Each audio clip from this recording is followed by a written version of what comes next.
Good afternoon. I'm Carl Garth, and welcome to our latest edition of the Champion Chat with Councillor Alison Champion. Good afternoon, Alison. How are you today? Hi, Carl. I am fantastic as always. Happy to be here. Thank you. Excellent. And joining Alison for this week's chat, we have Councillor Tom Melican and Councillor Peter Castaldo. Welcome, gentlemen. How are you both doing today? I'm good. Very good. It's my first Councillor Champion Chat, so I'm very, very excited. Well, so you've reached the podium. Now we're just going to get you up to that top step. Well, welcome everybody. Today's topic is about climate change and environmental sustainability. And it's a topic that does tend to polarise the community. I'm sure you've all heard it being termed everything from the greatest challenge of our lifetime to the greatest con job in our lifetime. Tom, as the longest tenured councillor, how have you seen the residents of Baynule change or respond to this topic over the last 15 to 20 years? Oh, I think if you're reading the polls, what's going on now with the discussion about Glasgow, that the vast majority of residents have moved well beyond accepting that this is something that we have to commit to. But it's what I think has alarmed people is it's always been something that was going to happen in the future. And I think a lot of people are identifying now it's something that's happened now.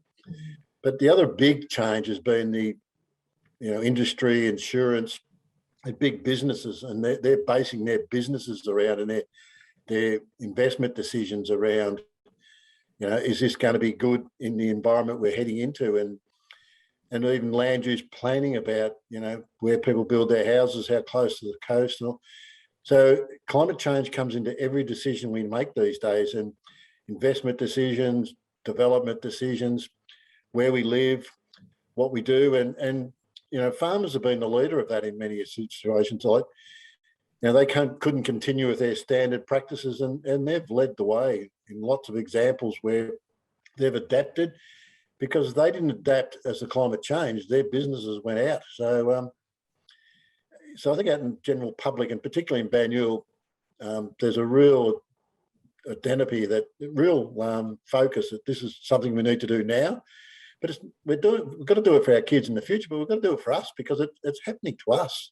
And I think that's really shocked people, just because, it's something that was going to happen in our lifetime, but, it's happening now, and it's affecting us now, and it's affecting our world. And you look at some of what's happening in other parts of the world where there's whole populations moving because where they live is no longer livable. And you look at the state government, the federal government, all these decisions they make these days are based on what will be the climate like in the future and what decisions do we need to make now. So, I think the vast majority of people accept the science and actually now think we should be doing more about it. Look, and interesting, a lot of what you talked about there, Tom, was very much at a macro level. And Peter, I know this is one of your passions is about climate and sustainability. One of the biggest things I think people do see is, okay, this is all being done at the macro level. What change can I as one person make? And one of the things that I've been seeing, especially that was coming up in my research, is how much local governments and councils are also now taking the lead in the cities themselves. Is there anything that you've seen that you've gotten more involved with in the last couple of years at the micro level? Yeah, look, one of the key reasons I came to Baynule Council was because I thought that it's absolutely essential that we start moving on the micro level. And I personally had been moving over the last 5 or 6 years before coming to council, and totally changed my house. I've got an electric car. It's a full electric home. I changed the way I live. I even changed my diet. So I've gone all in. And I thought, well, it works for me and it's a wonderful lifestyle. So I thought, well, what's the next level? I take it up a little bit. So I started the super micro, and then I went to council because that's the level of government that really gets the stuff going. So in council, we saw a number of solutions a few years back. Solar started to roll in, and there was a lot of things we weren't sure how we would solve. How would we do it if we were adapting to climate change? But those solutions have started to pop out. Some of the big things is shifting from gas to electricity. And some of the major infrastructure at council is the swimming pools, which use a lot of gas.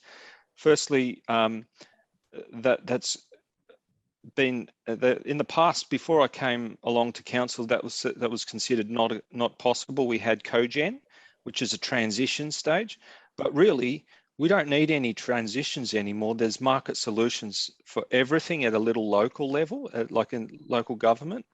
So I think our council over the last 5 or 6 years have really leapfrogged, brought on those new technologies and started to roll it out through energy efficiencies, local generation through solar or heat pump, which is for space heating and cooling.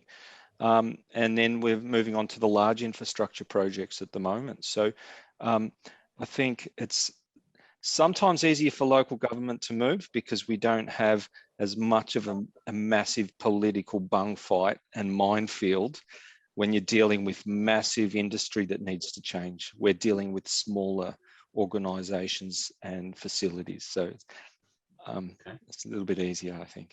So that brings up a really, for me, an interesting point. I've always been someone who's felt that, you know, you plan to succeed. If you don't plan, you're planning to fail.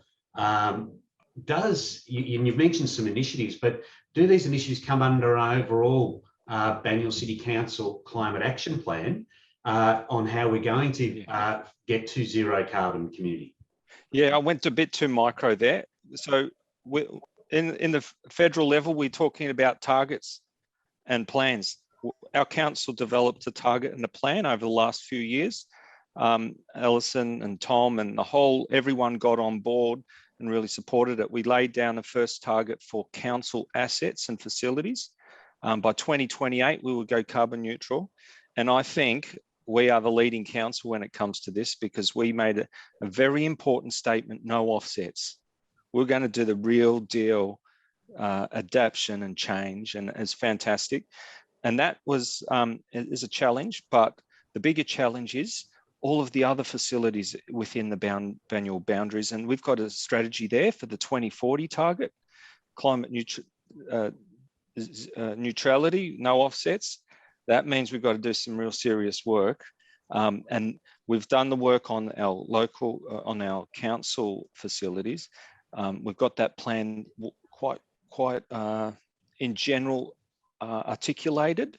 As Barnaby says in federal politics, you can't have a target and if you don't have a plan. We had the plan and the target built together.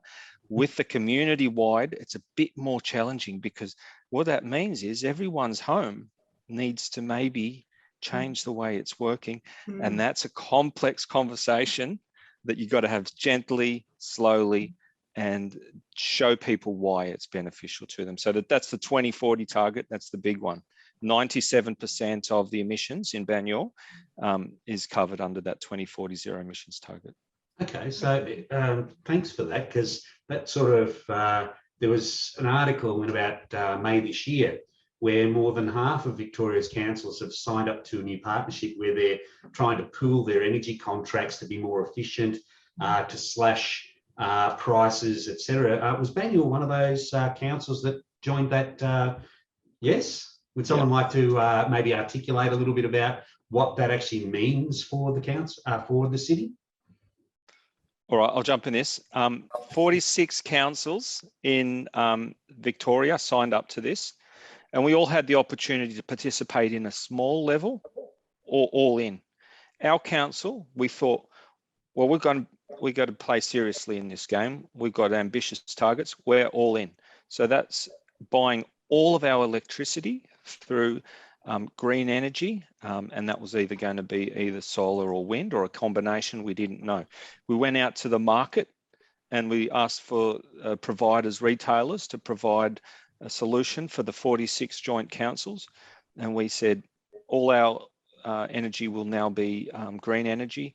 A lot of the other councils varied from 20% upwards, but it's initiated a major, I think it was the largest power purchase agreement contract in Victoria's history of the joint councils, and is another thing to push market to continue to supply new green energy, because we give them assurances that we'll be purchasing their product, and that's really important part of the picture, and why it was important that our council signed up to give a good market signal that we need to move and we're going to pay, and we're actually going to get a cheaper deal for our residents. Yeah, that's right, Carl. And what Peter's talking about is, so 46 councils come together and said, we'll buy your electricity off you if you go and source that sustainably.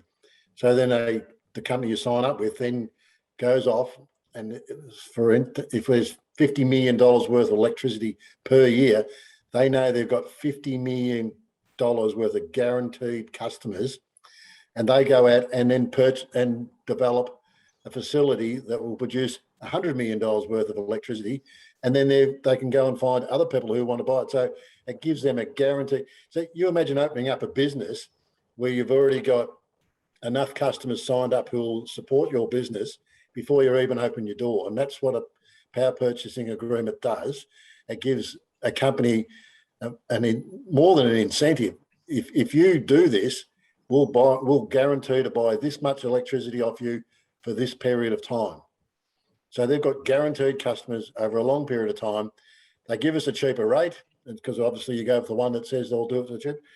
So they then go out and build that infrastructure to provide that need. So it's really, but then when you talk about it, the macro and the micro, you can make all the changes at the macro level you like, but if people aren't willing to change, then nothing's going to happen. So the state government might put out a policy that you've got to recycle this amount of materials from your waste stream. But if people aren't prepared to sit there and put the plastic bottle in the recycle bin, the rubbish in the rubbish bin, it's not going to work. So, and it's interesting when you look at Twiggy Forrest this week to talk about, like he's Australia's richest man, and he obviously sees money in going into green hydrogen, but he's seeing this as compare that to Gina Ridehart, who's Australia's richest woman, who's still embracing coal, and you wonder who's really going to be more successful, because she'll continue to make money out of coal, but he's banking on building a whole new industry around green hydrogen, and seeing that as Australia. But an interesting fact he gave: if you put a solar panel up in Australia, put the same solar panel up in Germany, the one in Australia will produce 4 times as much energy as the one in Germany. And that's just an amazing stat when you just think about it. For every panel we put up, we get 4 times the return that other countries get.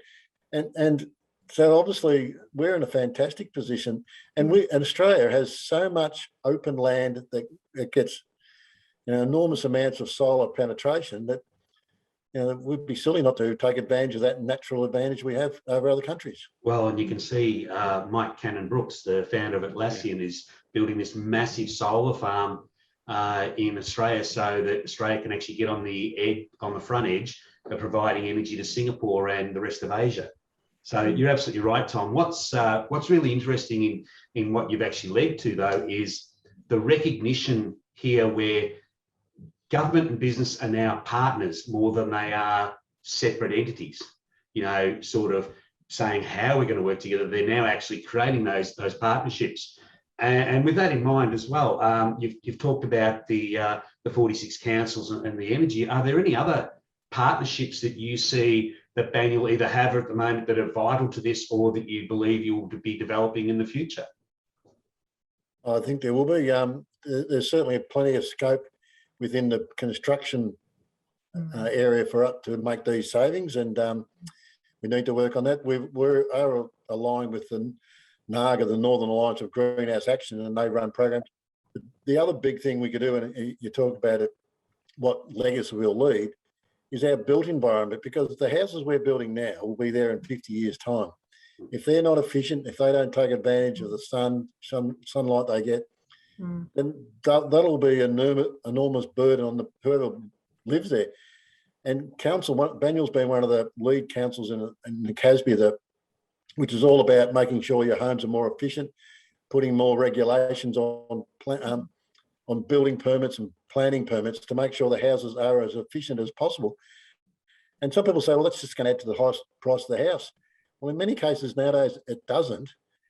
And like if you, for instance, go there and try and buy a single pane window, they're difficult to find because the standard is now double glazed windows. So many of these things, there might be a smaller upfront cost, but the return is massive over the life of the building. But we've got to the point now, and the really interesting one is the insurance companies who are now saying, well, your house is not that thermal, proof. Its fire rating is not high. It's built in the wrong location. It's on the wrong side. They won't give you insurance. And we're going to find in the next few years, there's going to be whole areas of Australia will simply won't be able to get household insurance, not because of fire, but because of flood and sea inundation. So, and we're already seeing that some of these areas where there are whole towns that are haven't been well planned, haven't been well built, they can still get insurance, but it's enormously expensive. And years to come, they won't be able to get insurance. So if you think about it in the next 50 years, how the things will change, if we're not building the houses that'll what will be required in 50 years, then we're really kidding ourselves. So and it's not really, it's actually now cheaper to do a lot of these things, not just in the short term, but as well as the long term. But then it gives you a more comfortable house to live in. So why wouldn't you do it? Absolutely. I mean, look, I've seen my gas bills in the last 12 months literally triple. Per month, and I'm not using that much more gas. So okay, you can see, as you said before, economic forces will drive change. And actually you make a really good point. You both make really, really good points at the micro level where we live. I remember growing up, and I always grew up with the line. One of the lines was switch your light out when you leave a room. How many of us have heard that? Switch your light out when you leave a room. Now, I grew up with parents who grew up in the Second World War. That's what you did to save money. Now we're doing that to save the environment, or to save the planet, or to save the energy. And then the money flows. The money is the secondary thought. And look, talking of buildings and structure, I mean, I look at a lot of floor plans day to day, a lot of floor plans, and I look at where the windows are. And I look at where not so much whether it's north-south facing, but more where are there windows in the house, the new build, for example, or the renovation? Where are they? Does every room have a window in it that opens and closes? Because if they don't, then the air is static. And if you've got a wet room, which is one of the bathroom, laundry, kitchen, they're all classed as wet rooms because they've got water access, that can create mold in the environment if you don't have airflow. So if we've got windows that don't open and close, we have to turn on a fan. Turning on a fan uses electricity. So in order to avoid using that electricity in that room or that house as much as possible, you put in a window that opens and closes and allows for natural airflow. Now, looking at some of our newer builds or renovations, that's becoming not a feature for some rooms and some organisations, like some construction companies or some organisations or some builds. And to me, that doesn't make sense, because what the construction does, it forces the owner to turn on electricity, tap into the electricity grid, which is already struggling in Melbourne, tapping into the electricity grid, which then increases their power bills. And unfortunately, some people are choosing between whether they put food on the table or whether they pay their energy bill. And no one should be in that situation. So for me, the construction industry is really responsible, planning as well, but certainly construction industry, very responsible for creating designs that allow for more use of the natural environment in the home. I always remember an application to build a unit development in Lower Plenty Road, and they were digging in. It was a fairly sloped block, and they were digging in. The bottom floor units at the back, the sun never hit any of their windows for the entire day. And they were pushing that as, they were talking about borrowed light. So that's reflective light. So you had a whole level of apartments, not one piece of sunshine hit them all day. And we refused that, and VCAT upheld that. But Can you imagine living somewhere where the sun never hit your windows all It's day? a dungeon. It's a dungeon. No one wants to live there. Yeah. No. Yeah. And the other thing that used to amaze me is that it's not so bad now, but when the sun was at its highest, and so for the best possible generation of solar electricity, that's when we used to burn the most coal. That's when we had all the air conditioning running, because all these buildings weren't well insulated. They had no natural ventilation. So when it got hot, everyone put their air conditioner on. And then as we found out, because of that drain on the electricity, the power lines couldn't cope, and they sagged because of the heat, caused fires. It's when I think we'll look back in 10 years' time and really wonder what were we doing, and when we realise where we are, how it's so much cheaper to live, so much more comfortable environment, it's a more equitable place to live. What were we thinking before? Do you think, though, that's also really a byproduct of the fact that we don't educate people enough? People see it as sexy to have an electric vehicle, and then other people are saying, well, you know, limited range. They're always looking at the negatives. Yeah. You know, I mean, for example, if we look at charging stations, now have a chat with people who are very much in the solar industry, and their view is that right now with fossil fuels, we very much have centralized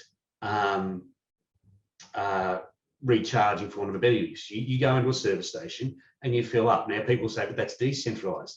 But when they talk decentralized in solar, they're now saying businesses, councils, etc., can have charging stations, and they can become sources of revenue. You've got solar panels on the roof feeding the charging stations, and you're charging a visitor to your business can plug in whilst they're there, and they're paying 20 cents a kilowatt or whatever it might be. Now, these become ways for businesses to offset their costs, create new revenue streams, make it easier for people to fill up rather than having to spend. When I say fill up, recharge is the better word, rather than having to wait 4 or 5 hours at their home, or having to pay exorbitant amount of money for a super recharging station that might be somewhere. What are your views on that? Look, Different. oh, yeah. Please Look, share. I'll start. Look, I think electric vehicles are very sexy. Yeah. I've had one for about 9 years now, the Holden Volt. It was the first one that ran fully electric, but also has a generator in there as well for range extension. So for me, it's been extraordinary. I probably spend about $100 a year on petrol, and I haven't paid any gas bill and any electricity bill in the last 6 years, none, because of my solar on my roof. And I plug my car in as much as I can when I got good peak sun from my solar panels, and I got like $700 in my budget for my power bill credit still, and I can't ever use it up. So I'm still very mindful, like putting lights off straight away, Alison, and the fans, but because for the environment, and every little bit helps. But look, electric vehicles are fantastic for multiple things.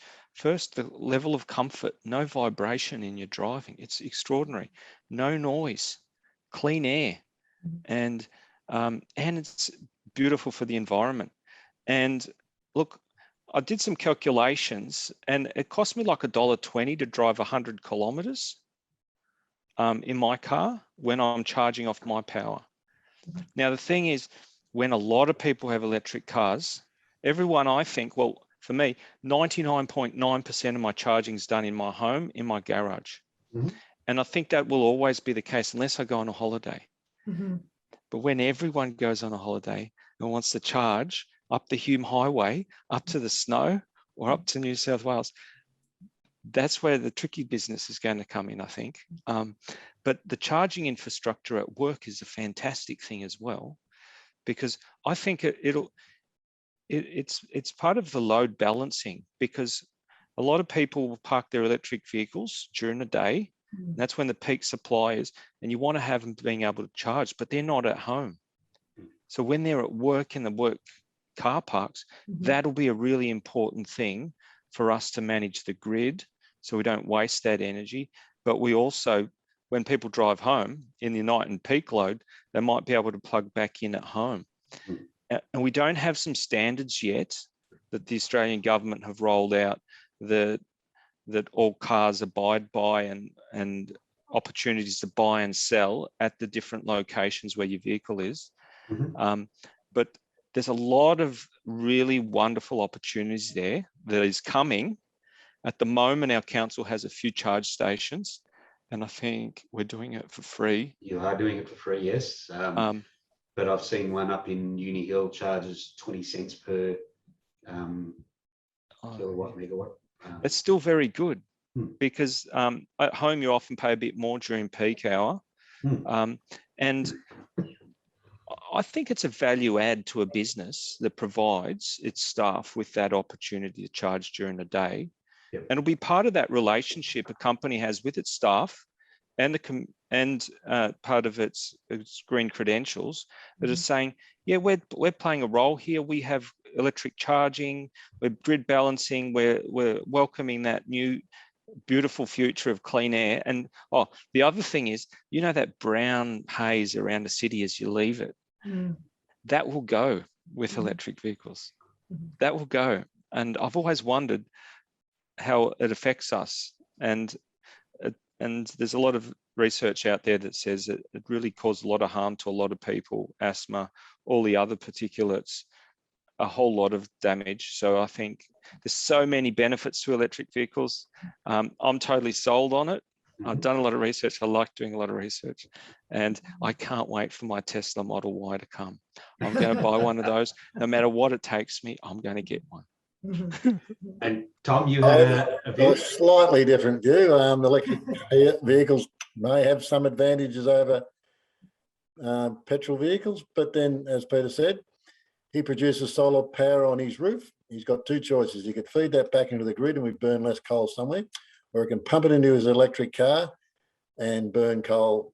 So to produce, if we had a fully sustainable electricity supply, then what Peter's saying is correct.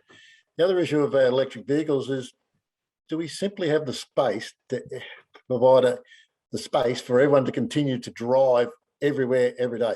And if you talk to a lot of people when they get an electric vehicle, they actually replace some of the trips they might have done walking. If it's a kilometre, they think, oh, this is not hurting you, I'll drive. So having electric vehicles actually adds to the overall number of kilometres that people are going to do.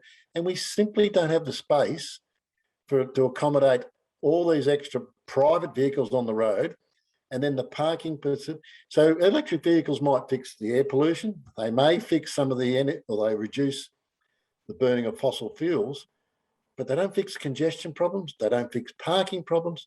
They don't fix the obesity problem, which is a massive problem we're facing. And in some cases, they actually encourage people to drive more because they think that's having no impact and it's no cost. And the other thing, as we've seen in America, where Ford put out this 250 electric truck, they are massive vehicles. And because they're running electricity, everyone thinks, oh, they're not hurting the environment. We have these enormous vehicles, and we'll get them here in Australia, and being driven more often with one person in them most of the time, and they're quiet, and our streets, our communities are simply not built to have the ever-increasing electric vehicles on the road. And you think the amount of space we give up for all these vehicles is just enormous, and we can't continue to do that. And the other issue is, how do we actually, if you're buying petrol, you're paying 43 cents a litre in petrol excise, which goes back to supposedly fund the roads. It does in some ways. But if everyone's driving around electric vehicles, do we bring in user price charging to try? How do we pay for the roads if everyone's driving electric vehicles? So we need to get that mechanism right as well. So electric vehicles fix one problem. They actually create other problems. And this is where it's great to hear these debates, because it's very easy to myopically focus on one area or another. So to hear that, you know, you're both bringing these views into council to discuss and then push it up the line as well, because it's not a black and white decision, is it? You know, and there's far-reaching effects of whichever way we go. And this actually brings me to the next point. I sort of want to move away from energy for the moment and talk a bit more about the environment, because Tom, you've talked about, you know, the growth and congestion, etc. And there's always a fine balance between community or business growth and the environment. You know, always clearing our land for agriculture or construction, whatever it might be. One beautiful thing about our city is we've got a lot of green space now, and I know that Baynule Council have the Bushland Management Unit. Now, I was wondering if one of you would like to tell me a little bit about some of the initiatives that are running from the BMU to maintain our biodiversity, limit erosion and pollution in our city's green areas, while still having the growth that we're obviously having. Well, it's interesting when you talk about that, because we've got the Northeast Link coming through Baynule, and they're going to take an enormous amount of bushland out as part of building a massive big road right through the middle of us. And if, you know, if everyone gets an electric vehicle and starts driving more, and as our population grows, because people driving electric cars actually think, oh, I might as well drive the car, it's not costing me anything, I won't get the train. So all that additional kilometres in private vehicles, when we should be going the opposite direction, we should be actually encouraging people to use more active transport, to be more active in their space, and to actually not drive as much, because driving a car is the most inefficient transport method we have, not just because of the petrol cost, and that's shrinking, but the space it takes for each vehicle. We simply can't afford to allocate that space to one private vehicle. As the city grows, how do we continue to provide all that space for all these vehicles? Interesting point there. I mean, Melbourne, as it is already, might not be a city with the biggest population in the world, but it's certainly got, from a geographical perspective, one of the biggest footprints for a super city in the world. And as you say, we keep growing out. We're going to keep on having these same infrastructure problems, congestion problems, etc. Yeah. And we're losing farmland at the same time, because you think where they're building out in Clyde, where they're building around Whittlesea, they're farms. And out at Wyndham, they're market gardens. They're taking over market gardens and putting in houses. So the reason people settle in Melbourne is because Melbourne, through the Yarra, there's an enormous amount of fertile valleys leading into Melbourne. And that's why we settled here, because our food production was so high. We're bringing that into jeopardy, because we're basically ripping up farms, the really rich, productive farms close to Melbourne, and they're in our houses. So we're having to go further and further to get land. And as you know, as you head up north or further out of Melbourne, the land is nowhere near as productive. So we're taking the most productive land in Victoria and turning it into housing. So I'd like to bring us back to the question that I asked, which was, what is it that the Bushland Management Unit, what are some of the initiatives that it's doing around this? Oh, we've got an enormous tree planting program, because there's two issues about the bush. There's the parks and the gardens, but there's the street trees. And, you know, we've had a very big push from council level because in the old days, we used to get a little tube stock and stick it in the nature strip and hope it grew. These days, we actually talk to residents and say, we're going to put a tree in your nature strip. What sort of tree would you like? Because obviously, if they have a choice, they're much more likely to look after it and value it. And we actually plant a more mature tree, and we water it for the first few months. We set it up. We put mulch around it. We put chemical stuff in there that'll allow the ground around it to retain water easily. And we encourage the residents to actually say every now and then, go stick a bucket of water on it. So, and street trees, just, we talk about climate change, street trees are enormous, because this heat island effect, where we need more shade because the amount of, it's like if you have a hot day and you go out at night time at 8 o'clock and you're walking the concrete footpath, it's still hot. In a lot of cases, it doesn't cool down as much as the earth does. And the next morning, the whole city is already hot before the sun comes up. So if you look, there's parts of Melbourne that are 4 degrees hotter than they would have been if they didn't have so much concrete. And that's going to get worse. So, you might have a very warm, hot day in Melbourne, but it's worse because of the amount of concrete we have and the lack of shade. So that will become a real issue. Right, or it's an issue in the city now because there's so little shade in the city, and they're starting to recognise that they actually need more shade to make the streets more livable, because on a hot day, it simply won't be possible to walk down many of the streets in Melbourne. And there's a couple of programs that council's engaged in, and there's a whole lot of different things. Firstly, that we've got some reserves where we're trying to bring back Indigenous burning and grasses and grasslands, and that's really wonderful because it brings back and gives the opportunity for community to be able to connect with what past land management practices that were sustainable. And we've got a couple of them along the Darabin Creek, I think. We've been down there. We're also planting pretty much only Indigenous along the parks and gardens, along the riverways. And so that's really beneficial to the Indigenous wildlife. And one of the really interesting things that I found out was when we have peak rain events, like heavy rain downfalls, it's a real issue. And the outcome of that is when we've got the water flow that goes into our riverways, it washes all of the diversity in the ecosystem life out of the rivers. And that's the greatest damage to the waterways that we've got at the moment, above pollution, I was told, in Darabin Creek. And so we as a council really need to work on us as individual households have a role to play in assisting our biodiversity in our parks. And that's water retention on site, tank water. I've got a big 10,000 litre tank, and it's a quarter of my water usage as a result. And so there's pretty much no water that comes off my roof anymore that goes into the riverways, and I reduce that. And we're doing that with a lot of the new builds as well. There's some part of the environmental sustainable design. There's a water management element to that. And so every time we build another concrete driveway or hard surfaces, a greater amount goes into our pipes, causes flooding issues. And we must have had like 5 100-year floods in the last 10 years. I've thrown that theory out the window. There's no such thing, to me, there's no such thing in a 100-year flood. It just, sorry, but it doesn't exist anymore as far as I'm concerned. We can't rate it like that anymore.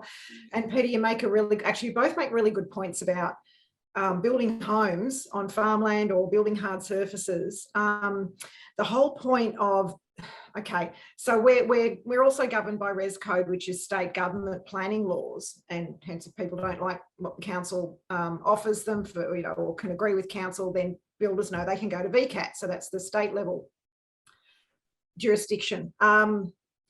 Where to avoid the urban sprawl, the fast urban sprawl that Tom's talking about, we've slowed it down by subdividing further in towards the city. So this is where our suburbs are becoming more dense, and there are more people living on a suburban block, because we want more people to not be too far out of the city. You don't want to end up like Sydney.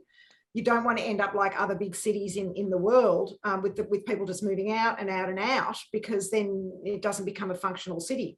So that's why we've got our subdivisions. This is why our properties on your 800 square metres or your 600 or your whatever size, there are certain planning laws that allow for more than one dwelling on the site, so that we don't keep pushing out. So our urban sprawl is happening, but at a slower rate than if we did not allow for subdivision. Unfortunately, the neighbourhoods don't like subdivision, and the older residents don't want a subdivision. They don't want to see more than one house in their next door neighbour. However, planning laws allow for it to occur. So this is, and this there leads to a harder surface, or a bigger footprint, which therefore means that there's less soft surface to absorb all the water. And the other thing too is with our new homes that we're building, people want all sorts of rooms. They want more than one bathroom. They want more than one living area. They want a theatre room. You know, they want a pool. They want a deck. They want all of these things that is better than what they grew up with, which therefore increases the size of the footprint. Now, the way to reduce the footprint is to reduce the size of the house that you're building. Are you really going to do that? Yes. When you talk about cities, and I always think of Paris, which I think is one of the most beautiful cities in the world. And you go there and it's 5 to 6 stories everywhere. And yet, so they've planned it well. So, and anywhere you are in Paris, you can walk anywhere and get something to eat, something to drink, your groceries. It's not like, whereas we've set up our cities where we have, you know, these enormous subdivisions where people live miles from anywhere and they become totally dependent upon their car. But if you ever go to Paris, it is the most beautiful. And we've gone the opposite extreme. We've built out in the suburbs, miles and miles of houses that are so far from anything that people just have to drive and then they spend half their day sitting in a traffic jam. And then we built these revolting towers of, 20-story apartment blocks like the Docklands, where you have what I think are vertical gated communities where people are trapped in their little unit. They have no relationship with anybody in the whole unit complex. They don't see anyone in the street. In a lot of cases, they can't even open their windows because it's too windy. And they're sitting in a little box in the middle of up in there, and they've got no relationship with the street, they've got no relationship with people, and they're living very lonely, isolated lives. You compare that to Paris, where you've got this 5 or 6 stories, people can open their windows and they can see that down on the street there's a market happening, and they've got all their streets of wide boulevards where people can come. So their open space is the street. And they have, and a lot of the blocks in Paris have a communal garden at the back. So everyone's got access to this beautiful little communal garden at the back.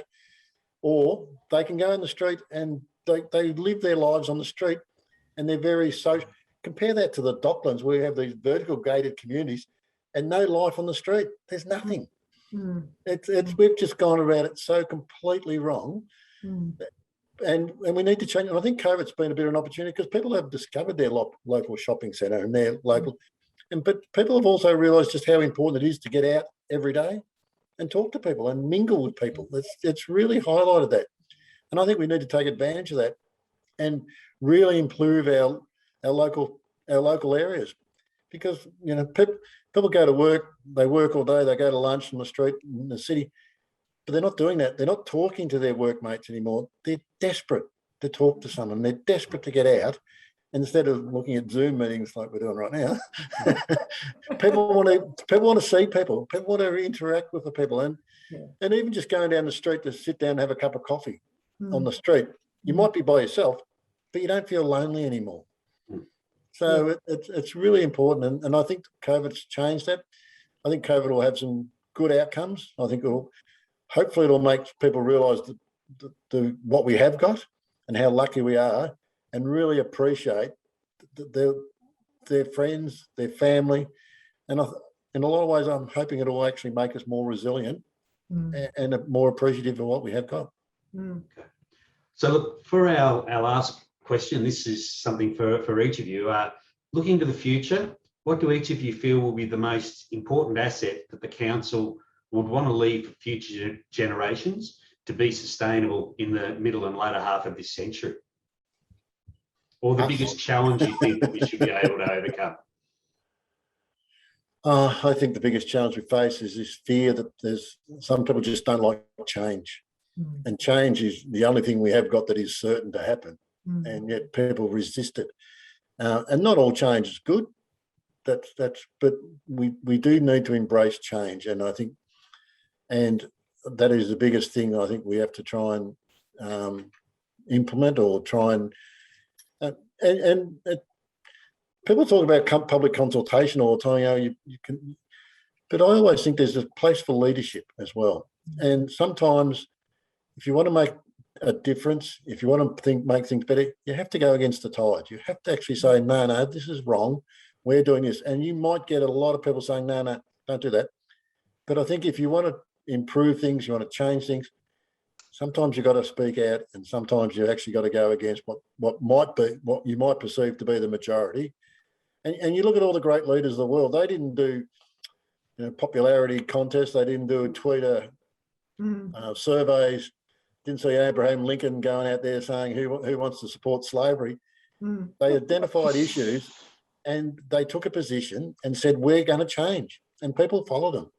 I'm not saying we're anywhere near that, but sometimes you actually do have to stand up and say, no, I think we need to do something different. I think and if you can set the vision of what you're trying to do and trying to achieve, people will follow. Peter? Look, I think the Banyule's a bit known for gardens and the greenery. And I think the greatest legacy that we can leave is a beautiful garden landscape that's a combination of Indigenous and exotics that we can live in. So everyone walking out their front door feels like they live in a beautiful garden environment. For me, that's really important. Not having big front fences that lock everyone in closed spaces, because every fence reduces the shared garden environment that we can have as we move through our streets. And for me, that's really important. It's that we've got lots of beautiful parks and gardens that we can get to, but we don't want to have to drive there because it's not a pleasant experience to get there. We want to have people enjoy it from the moment they step out their front door, their own garden. They've got opportunity to enjoy, then they move on to the street and they enjoy their street. And then when they get to the local park, they enjoy the park. And I think that's what really binds people to their neighbours down the street, to the local area. And that's the way I want to live. And I think we're working on an urban forest strategy. And I think it's critical to build that forest, that ecosystem, those really tall trees, the medium, the lower, and then the beautiful understory and habitat for our birds. And so that's really important. The other thing is neighbourhood character. We're working on that at the moment, and that's about setting the type of homes that we want to encourage and enable and pursue. And for me, it's about not putting fences up and having that nice garden out the front, that it'll encourage that beautiful bird life when you open the windows in the morning, in the summery morning like today. You just hear the chatter of the birds and you're connected out there. And I think it draws you out, and then you engage in their local community. So those are some of the things I think about, I'm really excited about, and would love to see develop further as we move forward. And Alison? Our communities really want to be involved in consultation, and when they believe they haven't had the opportunity, they get very upset. So I would like that we continue to encourage all our residents to contribute to each other, to contribute to council projects, and just contribute themselves, their knowledge, their skills, their humanity to each other and to projects and to the council and the councillors. And because we all live here and we all want the best for our home. Wow. And we're not all going to agree, and that's okay, but we all want to be able to contribute and be heard, so that we create a home that continues to be where we want to live and where we enjoy being. Sounds like a great call to arms. Hey, look, I've got to say we covered some ground today, and I'd really like to thank Alison, Tom, and Peter for your time. It's been really great. Thank you to everybody who will listen to the Champion Chat. Look forward to having you all next month when we discuss waste recovery and recycling within Baynule as part 2 of our environmental and sustainability series. So hopefully, Tom and Peter, you'll have time to join us for that one as well. Hopefully we will. I love talking about waste. We I know. know. It's all Or he not talks waste. Oh, and by the way, Tom, just coming back to your Abraham Lincoln reference, I really would have loved to have seen Abraham Lincoln with a TikTok account. I better go. We've got another Zoom at 2 and I've got to put my tie on. Beautiful. Thank you very much for your time, everybody. Hello. See ya.